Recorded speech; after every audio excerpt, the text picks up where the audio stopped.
Ariel Vargas is a singer, songwriter, and producer whose latest single, Like Her Like That, is now available on all streaming platforms. Ariel is a part of Red Tail Records as an artist manager and manages a group of talented artists. His dream one day is to become a full-time artist. Everybody, let's welcome the talented Ariel Vargas. We don't have a live studio audience, so it's okay. Doesn't matter. We'll make it work. But as you guys can see, this is a Christmas edition. It is. It is. Like last time we did this, it wasn't good. Cut to that episode. A little bit echo. We had mic issues, so we were like, we had to do it again. But as you can see, our background is very nice. I think it was a good choice to come back and redo it. And we got these like $300 mics. The ones I used before were like from the TikTok shop. I'm not gonna lie. TikTok shop. It's my favorite place to go. But Ariel, since we have you here, yeah. People want to know, who is Ariel Vargas? Like we got to see your music and your content on TikTok, but tell us about your life, like growing up, especially in a Peruvian household. Like tell me everything about it. Yeah. So yes, I grew up in a Peruvian household. Yeah. Definitely looking back on it, there were definitely some things I experienced that I don't think a lot of people experience, because cultures differ in the way you get raised. Right. I think one big thing for me was definitely like how big soccer or football was in my house. That's a good correction. Because, oh my gosh. Was it? My dad, my mom, my brother, we'd have family over that I didn't even know they were my family. Now, is this during the World Cup, or was this like generally, in general? This was like in general. Mostly during like World Cup stuff. Mm-hmm. But that's. Is there a particular World Cup that you remember? I remember like 2018. 2018. Where was that again? That was in. That wasn't Russia. Brazil. Brazil was 2014. Russia. Okay. Russia. Okay. Who won that one? I don't know if you remember. That was France, if I'm not mistaken. If I'm not mistaken. Yeah. They almost won this one too. They were close. But we always support in Peru. I didn't really get into soccer until about December of 2 years ago. Oh, really? So during like the World Cup 2022 is when I started getting into it. Wow. And you play a little bit. I think we play with your cousins and stuff. I dabble a little bit now. I wish I stuck with it. Is that something you would like thought about pursuing in the past? In the past, no. It was just like, I'll kick a ball. What about now? now? I mean, you're still young. Now I'm like, that'd be sick. Like you would actually do it if you had a chance, 100%. If I'm like, okay, if I had to do something else, and I'm dropping music, that's what I'm doing. That's what I'm doing. The leagues, the big leagues. Oh my gosh, bro. That'd be crazy if you actually That would be crazy. Because you'd be like holding us to Peru to go to the World Cup. I will get us to the World Cup. I will get us to the World Cup. That would be a dream, honestly. Because Peru, like, we've been trying for years. We made it to 2018. Yeah. That's probably one of the things that was going crazy. We made it that to was crazy. Yeah. I do think we're going to make it, though. I hope so. I think so. I hope so. We can hope. We can hope. But let's talk about your music. Now, growing up in a Peruvian household, obviously, I'm assuming music was a huge part of that. Tell me about that. How did you get started in that? So my family, I'd always wake up, and this is kind of like a joke. Saturday mornings, I'd wake up, and it would be like my mom would be blasting music. Yeah. And I think that's just like it's like a Hispanic thing joke. That people do. But like she'd be blasting all kinds of music. Like she'd be blasting salsa, bachata, everything. all of that stuff.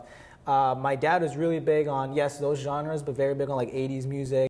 A lot of like music in English. Yeah. Same deal with my brother, my older brother. His name's Patrick. He went to LA Film School for music production. Okay, interesting. So I think all three of those things kind of, pulled together.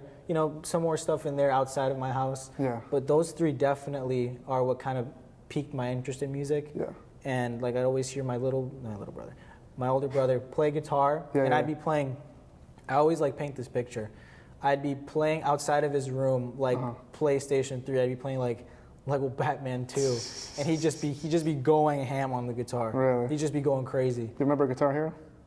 I don't. Oh, you don't? I've never played it. I remember Patrick played a lot of it. Yeah, I know that. Like I know it exists. I know it exists. I haven't played it. That was a popular game. Yeah. But yeah, I hear him shred, and I'd hear him do like a bunch of jazz, blues, pop, rock, a bunch of this stuff. Yeah. And I remember one day, I was like, I want to pick up a guitar. My dad picked up an acoustic. It was a black acoustic, I remember. It was one of his old ones.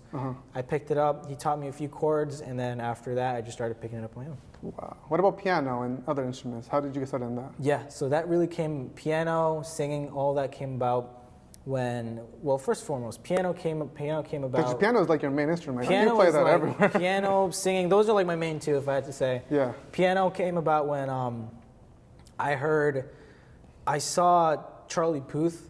This is when this is what really got me into it. Is I saw a bunch of Charlie Puth videos and I started getting into his music, and I was like, wow, he plays piano like really well. He does. And he does like jazz. He plays jazz and stuff like. So that was like really fascinating how he blended that into his music. Yeah. It's like pop mainstream.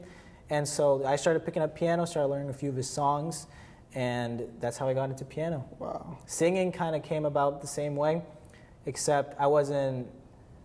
I'm assuming Charlie Puth is the same thing. Like it inspired you to sing and stuff. Yeah. Like that. It was similar, but the difference was I was scared to sing in the beginning. Like I was. Like in public? Just in general. In general. Like the only way I would sing would be is if I was like in a room by myself and I knew no one on the same floor. There was no one there. 100%. I can relate to that. That's the only time I would sing. Is it because it's something new, right? You're going into it, you don't know exactly how to tackle it. It was something new. And how did you overcome that? It's like singing in public, because you do that a lot. Yeah, now I do. We're not going to skip ahead to the interview, but you do a lot of it, though. How'd you overcome that? Yeah, so in 8th grade, I joined this class it was called Vocal Adrenaline. That's what it was called. Vocal Adrenaline. And I remember my teacher, I'm trying to remember her name, but it'll pop in my head. But got a shout her out. Yeah. But this class is kind of what really like forced me out. Yeah. Because I remember the first day of class, we had to pick a song and we had to sing it. Really? Like she put it on the computer. She's like, okay, class, what song do you want? Everyone say, I want this song. I want this song. And then she'd put it in the karaoke, and then they'd play it, and then whoever picked that song would sing the song. Wow. And I'd be like, okay, so it's gonna be me soon. Oh, and so she picks me. Yeah. You go, what song do you want? I go, I want The Way I Am by Charlie Puth. And she's like, okay, cool, The Way I Am by Charlie Puth. She puts it in, enter karaoke, and then as I hear that, I'm like, freaking nervous. I'm like panicking, like crazy. And then I get to the verse, and I start singing it, and I'm like nervous. I don't even sing it on pitch. I'm not in key. No, it's ridiculous. And I don't know how far she lets me go in, but she pauses it.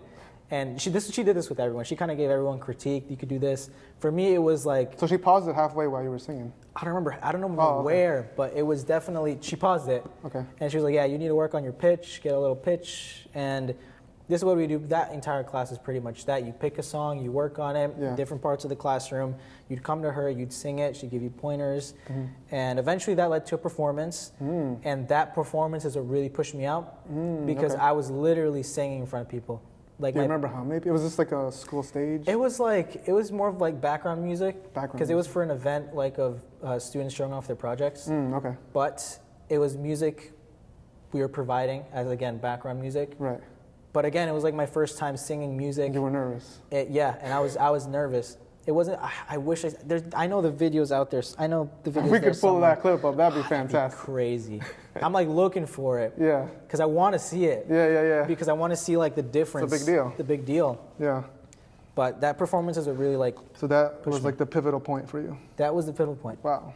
And then, okay, so let's go into your music making, because now you have 3 songs out. Yeah. You're really producing music, helping other people like myself, and other people with producing music essentially. So how did you get started in creating music now? Yeah, so tell me about that. Creating music for me came a little later. What's going on? I couldn't swallow for a second. All right. No, we're keeping that in. No. We're keeping that in. But yes, music came a little later. For me, creating music came a little later. Because it was just something that I was just always so fascinated by playing other people's music, which is fine, because that's how I started singing. Like covers and all that. Covers, all that. Yeah. But then I started, I got a MIDI, and then I got a computer, because I didn't know like the difference. I thought I could just like, I thought like a MIDI was like just another piano. Yeah. But I was like, it's not making any sound. I wonder why. And then I remember we went to Aaron's. We rented, well, I guess you rented, like you pay till you fully paid off. One of those. We got a Mac. And I started using GarageBand on there, and I started making like my own ringtones. Really? My own ringtones. Really? Ringtone started? Yeah. That's interesting. I didn't even know that. Yeah, I know. It's new to me. I started making my own ringtones, and I think my dad asked me to make him a ringtone too. But it started as ringtones, and I started like remaking songs. Wow. Then I was like, I really want to start making my own stuff. Yeah. But I never got to I wasn't at the point yet where I was like fully satisfied with what I made. And so I'd go on YouTube, I'd look up any artist I liked at the time, like some so-and-so type beat, download it, put it in GarageBand, and I just write over that. And I think that's how a lot of people start now. I think just so. Getting like type beats off YouTube. Yeah. And you just... Because it's like already made and it's easy to write to. Yeah. And from then on, you can just learn how to make it. Exactly. Right? Yeah. Interesting. So was Hope your first song that you ever created and distributed?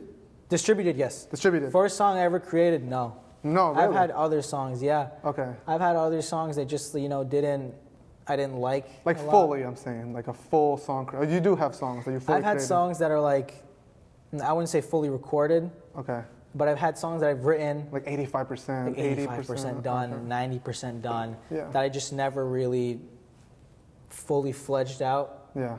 Because it never like grabbed me in that sense where like, oh, I want to finish this. Right. Which again, give or take, that mentality is, you live, you learn. Yeah.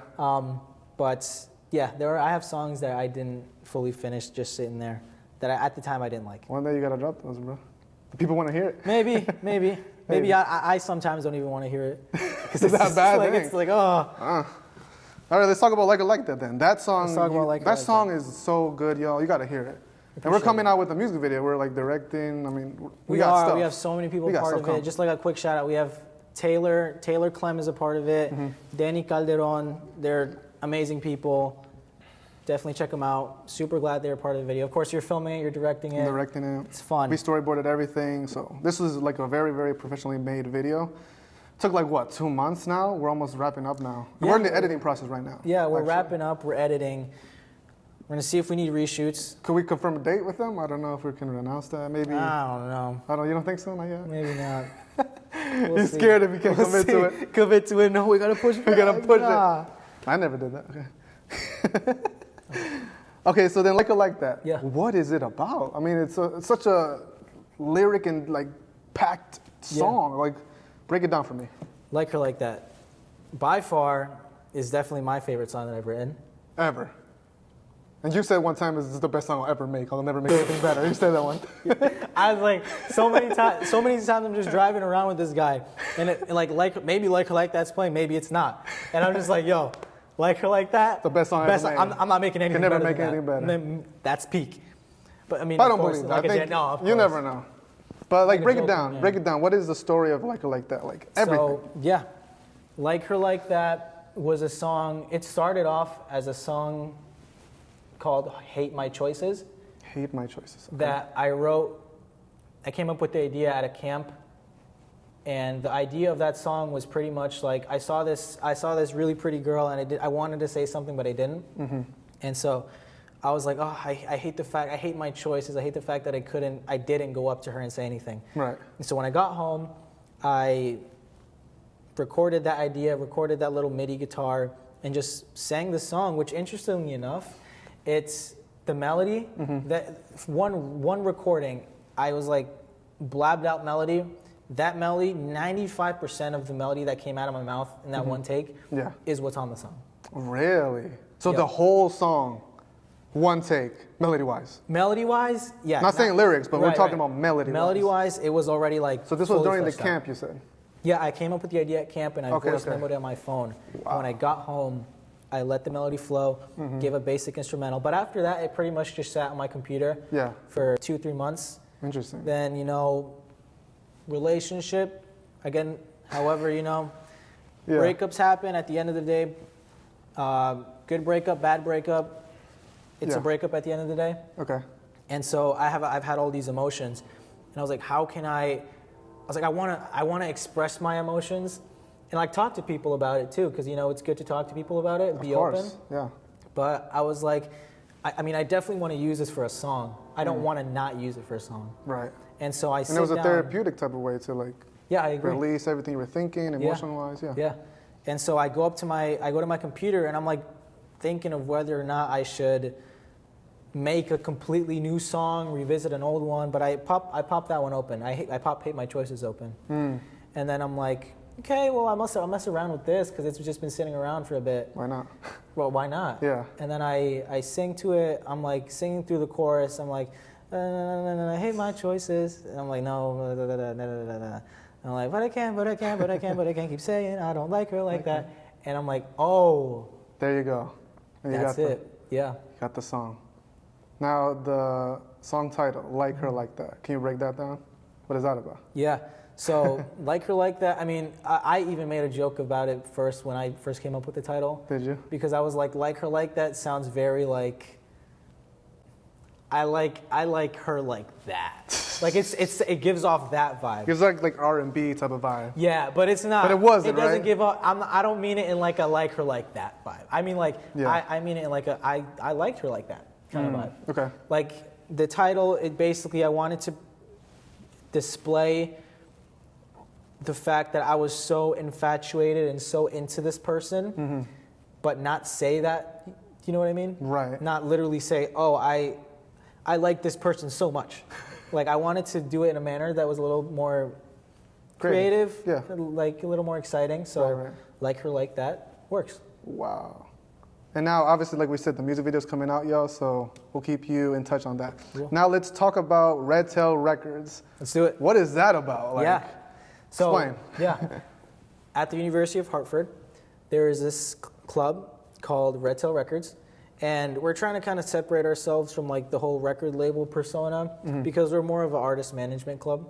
I'm an artist manager on there. Right. I'm artist manager of Group B. I Interesting. have a set of artists that I manage. I try to meet with pretty often. And Right. what I do is I give them advice. I get their goals. What do you want to accomplish? And based off of what they want to accomplish and based off of what I believe is very important in the music industry right now, for example, like social media. Yeah. That's a big part of my group. That's good. And so I'm pushing them to do more on social media, Good. guiding them, building brands, Wow. getting them photo shoots. What kind of aesthetic do you want? Wow. What kind of look do you want? Pushing them like that. And of course, in the music aspect as well. Okay, so this is interesting because with social media, hugely important in the musician, everything game. Are there artists in your group that are like, no, I don't want to do that. It's a little scary putting myself out there because in this time you kind of have to. Yeah, right? I wouldn't say I've had artists that are like, no, I don't want to do it. They're all open to it. They're open to it. They're That's open good. to it, which is good because Yeah. they know, they're smart. They know Right. that it's important. It's just a matter of like how they want to navigate it. Finding the balance is probably the biggest thing of balancing it with your personal life. How much of your artistry do you want to push versus your personal stuff? And it's just, finding that balance. Like a balance. It depends on each artist. Yeah. Essentially. Okay.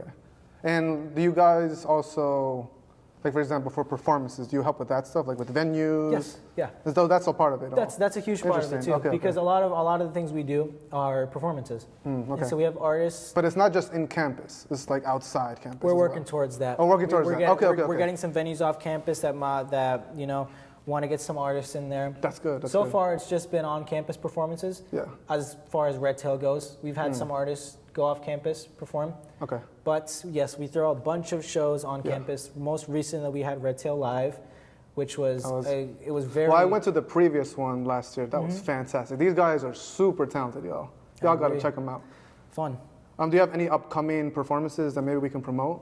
Like for Red Tails, I don't know. Yeah. Like Red just Tail. shout it out, I guess. We have Red Tail Live on December. No, not Red Tail Live. Oh, Live and Loud. Live and loud. Live and Loud on December 6th at 8 p.m. 8 at p.m. Hawks Nest at the University of Hartford. All right, awesome. What's your status on your relationship? You know what I mean? This man digging deep. This man. What you mean? No, I'm just The people want to know. People want to know. Okay. It's on the title. It's on the title. This man pushing it Did really. you see? It's right. But- It's on YouTube. Is it here? On YouTube. Yeah. What's your status on it? I feel like people. I'm a single man. Okay. What does that mean? No. Right now, honestly, I'm just so really dedicated to like doing my music, furthering my career. Yeah. I'm not saying, if something comes up across the road, cool. Okay. I'm not. But right now, it seems like you are focused. Right now, I'm focused. Again, though, music. I'm not against anything right now. Okay. If something comes up, perfect, cool, amazing. If it doesn't, that's fine. That's good. It's a good mindset to have, honestly. It's a healthy mindset. I'm content. It's a healthy mindset. All right, so we actually, do we have time for this? I don't know if we have time for this. We want to do a PSA. All right. Let's set this up, okay?